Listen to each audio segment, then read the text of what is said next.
Labour లేదు పనిచేసి ఒక ఆయన వచ్చి కొట్టిన వాళ్ళ వైపు వచ్చి మందు ఆయన కూర్చుంటే మనకు తెలియదు.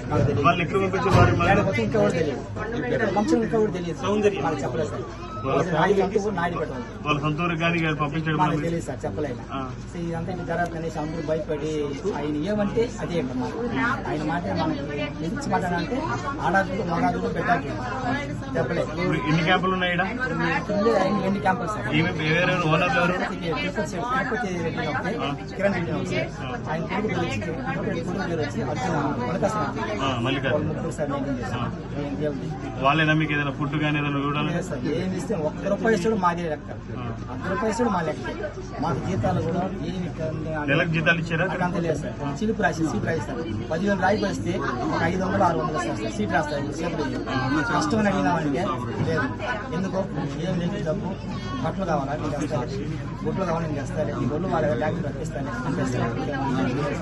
అక్కడ నుంచి అడిగినామంటే అక్కడ మనకు తెలియకుండా పోయినామంటే ఊళ్ళో ఫోన్ చేసి చెప్పారంటే పట్టుకు తీసుకెళ్ళిపోతారు, రావబడతాడు. అందువల్ల ఎవరు బయట నేను స్టేట్గా హైకోర్టు పోయినా సార్. హైకోర్టు పోయి మా బాధ జరిగేదంతా ఇచ్చినాను సార్. చూశాను, చూసి ఈ మాటలు చెప్తాను, వీడియో కూడా చెప్తాను. అయితే అక్కడ నమ్మి చెప్పలేకుండా నేను భయపడి వచ్చాను సార్. ఎవరు నమ్మాలి ఎవరు నమ్మాలని నాకు తెలిసి 10 మంది ఉన్నాను కనుక నాకు నమ్మకం వచ్చింది. చెప్తాను ఎక్కడ పోతే చెప్పాను. నా గురించి వచ్చి 100 మంది 1000 మంది బతికితే నాకు సొంతంగా అన్ని చచ్చిపోతే చచ్చిపోతాను సార్. 3 క్యాంపులో కలిసి ఎంతమంది ఉన్నారు? 2 క్యాంపులో కలిసి 1000 మంది అక్కడ పిల్లలతో పని చేపిస్తారా? పిల్లలకి 13 సంవత్సరాలు అందరూ పని చేపిస్తారు. 13 సంవత్సరాలు కింద ఒక 8 సంవత్సరాలు ఉంటే పట్టించుకోవాలి. వచ్చి పనుకోవాలా, పనుకోకపోతే మేస్త్రం పడుతుంది, కొట్టు నాకు వస్తుంది. ఎందుకు పనుకోలేదంటారు. మనం ఏమని చెప్తే సమాధానం ఇప్పుడు ఏం న్యాయం కావాలి?